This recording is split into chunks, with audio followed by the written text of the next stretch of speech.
I love the way the First Gen Lounge makes me feel.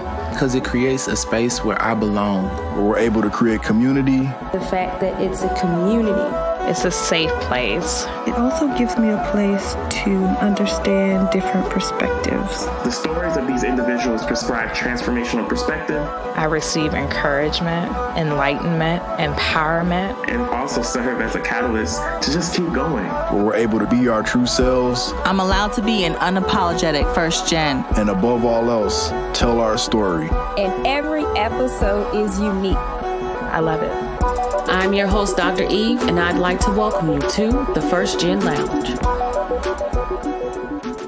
Hey y'all, 'tis the season to be grateful. But we back at it again. I'm so glad that you are here. And if you are new, good morning and great day to you. Boo. Y'all, listen. This is one of those shows that wasn't planned, but when it hit me, absolutely could not help myself. I had to, I got to do this now. This show has bumped another show back. It'd be like that sometimes, right? So I was having a conversation with one of my best friends recently, and I had asked the question, do you trust yourself? Which was supposed to be today's show, do you trust yourself? Because when I asked the question, you know how people do. It's, oh yeah or no. It was immediate answer. But instead of getting that, it was give me a minute to think about it. And I'm like, give me a minute to think about it. So it kind of threw me off a little bit because I'm like, again, you just expectation, right?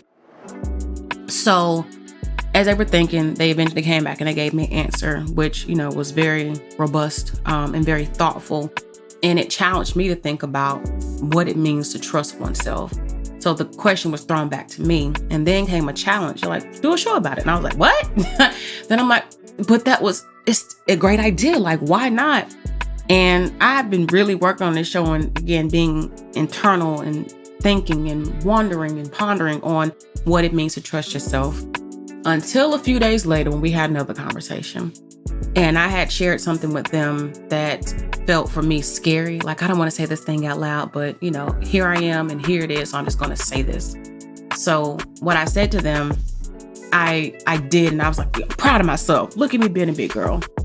And after some time, because the conversations are typically ongoing, it was one of those, I'm revisiting this. And so what they said to me, it shooketh me. They said, acknowledge that your truth exists. Because even if you try not to, that's not going to make it go away. Now, let me just give you context. They didn't say that to me immediately, but they said it as a part of a full response to what we had been talking about. But that part, I played back and I played back and I played it again. I was like, what? It's just in my head. I'm just like, I just, damn. Because when something hits, it hits. And my soul knew that I needed to hear that. And it had me thinking about a number of things in life that are truths that exist, but we don't even acknowledge, or we try to minimize them or bury them or do everything but acknowledge that they exist because we think that they're going to go away. When in fact, some of y'all, including myself, have truths from 10, 15 years ago that you ain't faced, 3 years ago that you ain't trying to do nothing with because it's like, oh, it'll just go away. But that's just not what's going to happen. So the question that I have for you today is, are you acknowledging that your truth or truths exist? Go on and sit with it. Go on and sit with it. Whatever you do with it, just sit with it. Just let that thing marinate. When this idea was presented to me, when this statement was made, again, within all the comments that were just flowing, I kept going back to that because it made me think, why don't we face our truths? Why don't we acknowledge them? But more importantly, what can we do about it? So my hope for today is that I can highlight a few of those things that I've come to terms with because of this thought. And to give you some perspective as you're navigating your own truths, whatever those things may be, because acknowledging your truth, there may be multiple truths to acknowledge, and so we just gonna roll with it, right? So the first thing I found myself thinking about was rejection and isolation. What we know from Maslow's hierarchy of needs is that belonging, right, is a basic human need. So there are times that we may not face whatever truth we've identified is because we don't want to be rejected and isolated. We don't want to be in a space to not belong. This could be in the workplace that maybe there's something about us that we believe if we acknowledge, right, that we won't be called on for promotions. We won't be looked to lead. We won't fit in with whatever group that there may be of this pack of people who are moving along. We don't want to be shunned. We don't want to be looked at awkwardly. We don't want to be talked about. And I don't think we give credit to how natural it is to hide our truths for those reasons. I said, even within the workplace, but I would even go on to say now in general, because of this sense of belonging that we as humans need, that I don't want to bring this to the forefront or do more with this because I don't want to be on an island of my own. And those feelings are very valid. So if nobody's told you that, let me say here and now that it is okay that facing a truth or acknowledging it or doing something with it may be difficult for that very reason, because it is embedded in who we are as a people. It's our nature to be in community. But even thinking about relationships, be with family or friends or intimate relationships, sometimes facing that truth, again, going back to the belonging, right, is that even from people that we love. So it's one thing to like not be fooled with by people who like, oh, you're okay, like, you know, but I'm okay if I don't even fool with you. But then when it comes to people like that are near and dear to your heart, to be rejected and isolated by them is very damaging. It's very painful. It's very traumatic, right? Because of the connection, because of the ties. So it would feel easier to not face the truth that may exist than to lose not only the community, but the love too. And that's heavy. That's really heavy. And even more important, what if something about you is a truth that has a potential to hurt somebody else that you love? So now not only do you not want to hurt yourself and be rejected and not be loved, but you don't want to hurt somebody else and reject them and them to feel unloved by you. And I was like, just thinking about this when I was, working through my thoughts, I'm like, that's heavy. That's heavy. But what do you do about it? You still have to acknowledge it and recognize that these things are possible and that there's potential for them. But I think this is where professional support like therapy and counseling for these really hard things that you may not be able to face alone will give you the perspective to figure out how to stand in your truth and how to walk in your truth going forward in spite of shaking up the relationships in your life. But then the other thing that I would also offer is that if your truth will shake things up like that, is that relationship, that work environment, that thing that you're after even worth it at all? Because one of the things that I've said here recently, when it comes to people in your life, it should feel like loving you is easy because for the right people it is. So if you are feeling a sense of fear around facing your truth because of the relationships in the community, depending on where you are, depending on what's happening, because again, it's so multi-layered. We are multi-layered as people. Maybe again, that professional support, maybe, you're comfortable with family and friends, other family and friends to talk to. And maybe it's just saying, well, if I've got to be like this, and I shouldn't even desire this anyway, and just be cool with it and keep it moving. So at the end of the day, you have choices, but it's figuring out what are the choices you want to make to be able to navigate your truth in these spaces. Now, the second thing that I came up with is that we are not adept to putting ourselves first. So stemming from even thinking about, say, the relationships and what have you, we are so used to thinking about everything and everybody else first. I mean, a lot of us are, not everybody, but a lot of us are. So because of that, not being able to acknowledge our truth has to do with the fact of, but it requires me to focus on me. It requires me to say, yes, I love you. Yes, I care about you.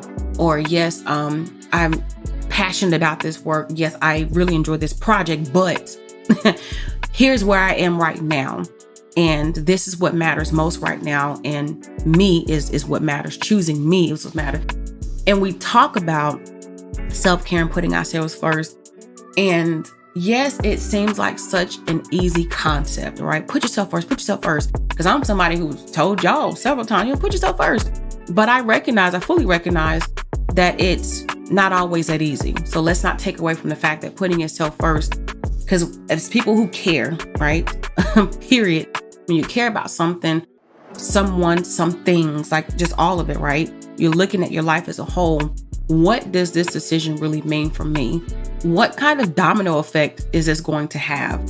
So those who are thoughtful tend to be a bit more reserved or a little bit slower to make moves because you want to see the big picture and not be reckless. And I think that that's important. And I speak for myself that when I'm making a decision, I like to know that I have given that decision the time and the attention that it needs, so that by the time I've made it and I've thought through it, that I'm confident about moving forward and it's a sound decision and I feel good about it. So going back to, again, the putting yourself first, that requires us to think about us first. And again, not everything and everybody else, and not all of us are used to doing that, especially when we come from communities and backgrounds where we've got to take care of other people or prioritize other things and not us. And when we do those things, going back again to that rejection, isolation, we are shunned. We're probably talked about. We're probably looked at, awkwardly for that. And we don't typically have the mental and emotional space to want to deal with those things. So we rather choose what seems easier and normal than to choose something different that may cause a little bit more conflict and push. I think here's where, again, in offering some thought, some perspective, is which way would you rather have it, though? And again, making those choices to say, I recognize this is new, and I recognize that I haven't put myself first. And I recognize that because I haven't put myself first, then here is where I am right now. And here's where I'm going to be until I do something different. So what is the different thing that you're going to do, even in putting yourself first? Can you make this a reasonable thing to do until it becomes the new normal? Which, hey, now for the new normal, because there are a lot of things that I would even say in my life that I have not done as a normal practice, but the growth and where I'm trying to go is required for me to make new things the new normal and do away with some things that did not work before. So amen to that. Another thing that I realized, so thing 3, is that we simply don't know what to do with it. So we can acknowledge a truth and just not know what to do with it. And I think that that's totally okay, right?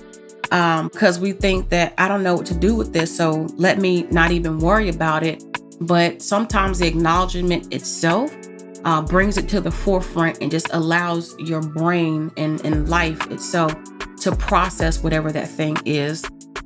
So don't minimize something that you're feeling. Don't, try to bury it either. Just let it marinate sometimes, because we don't have to do anything right away.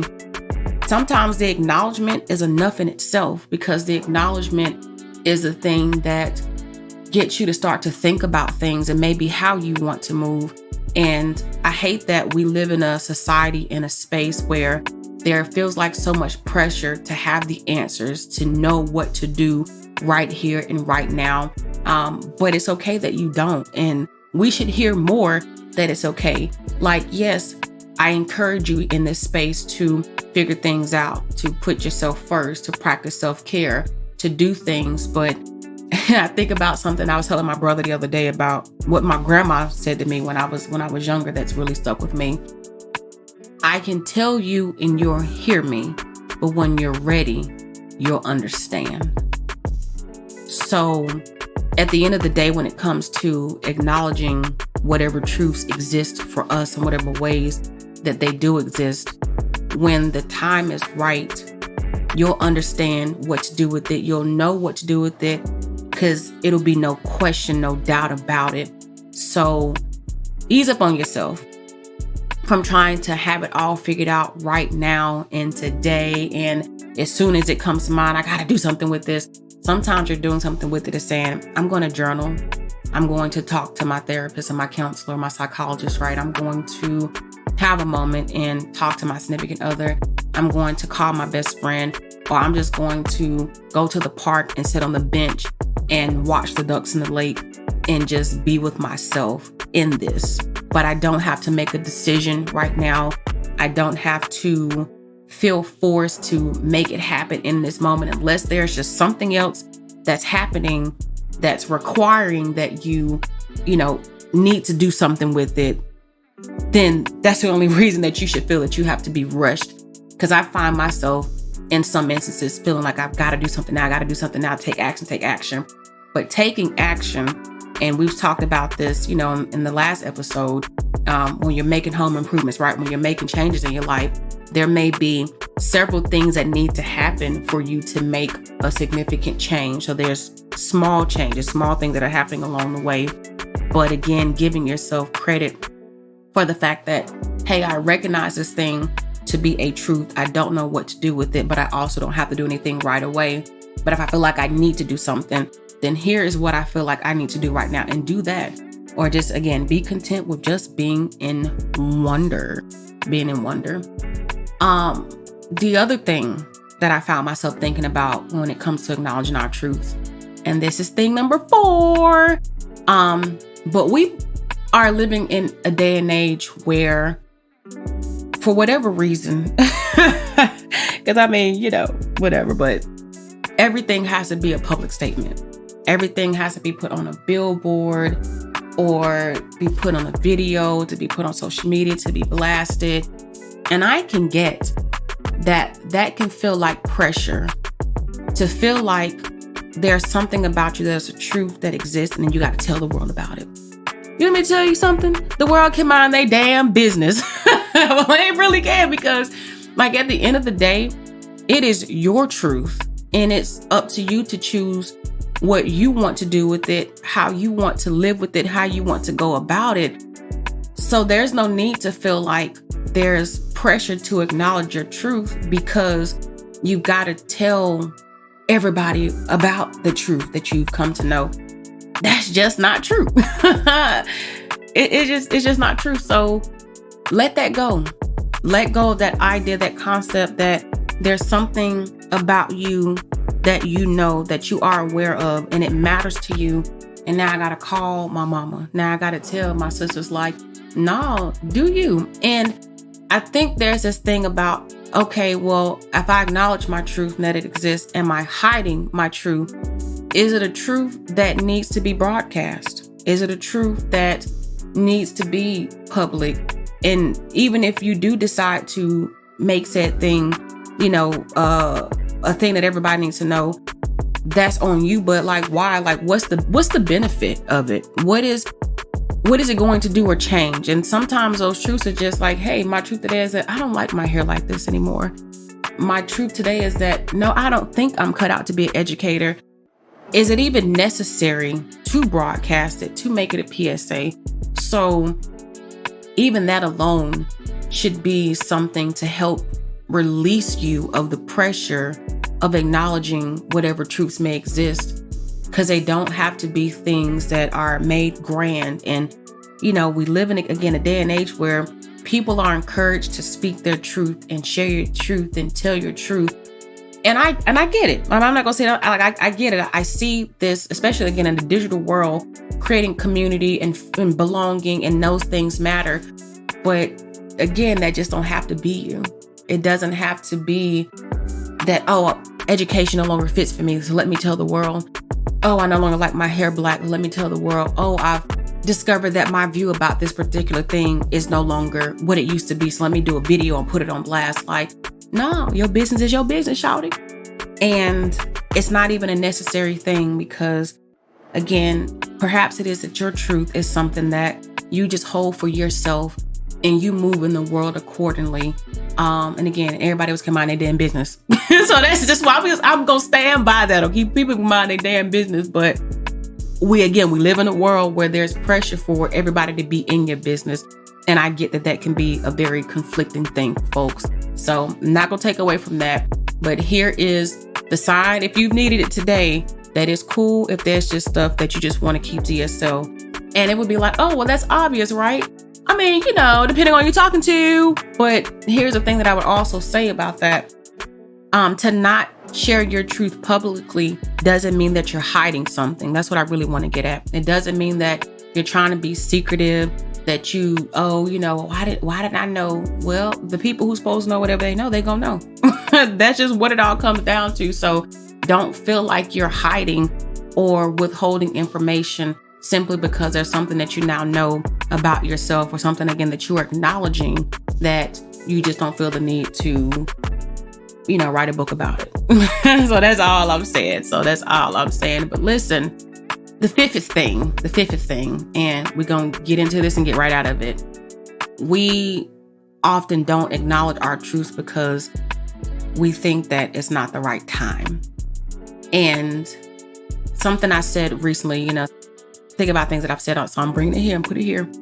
But the time is always right and the time is always wrong. It's up for you to decide what time it is. So when it comes to acknowledging your truth, I would say that it's always the right time to do so. Now, how you go forth, how you act, what you do with it, again, depending on how you're looking at it, may or may not be the right time. Again, that's for you to choose. But the time is always right to acknowledge your truth. Because based on what we've talked about today, acknowledging your truth, it starts within you. And then you move and do what you need to do accordingly based on, again, what feels right or wrong to you in the time that it feels right or wrong for you. But we can always be in our heads, thinking about things and acknowledging things and just, okay, I'll get to that when I'm ready. I'll get to that when I can. And it's not that we're pushing it off, right? It's not that it doesn't matter. It may not be a priority right now, but it's just a simple acknowledgement to even say, I know that it exists. I know that it is there. And I will do with it what I will when I'm ready to, and just, again, act accordingly. So don't stress yourself about the timing of things unless it's just something that's stressing you and you need to do something about it, right? But acknowledge it and again, go forth and be great in all of your ways. So y'all, if you couldn't tell, I feel like you could tell though, I have enjoyed putting this session together for you. I really have, because as heavy as a thought has been for me to just process, and I'm sure that there's more that could be added, and I could only imagine what a conversation like this would look like with multiple people, exchanging ideas and thoughts and just wisdom around acknowledging one's truth and hard truths and facing those truths. Like, that would be some good ass conversation. I'm sure that it would be. But listen, I'm always grateful for you, for being in this space, for sharing this journey of life with me and with each other. And like all the other shows, if you enjoyed this, particular session, please do share it, with those who you believe can benefit from the conversation, first gen or not, because it's all about the growth and the movement and helping each other to be inspired, empowered, and uplifted on this journey. Y'all knew it was coming. Y'all knew that it was coming. But for real though, I'd like to, again, drop that one piece of wisdom again, and that is acknowledge that your truth exists. Because even if you try not to, that is not going to make it go away. And on that note, know that I love you, love you, love you. I appreciate you. And most importantly, what we gonna do? Keep pressing forward. Yes, we will. All right, y'all, I'm out. Peace.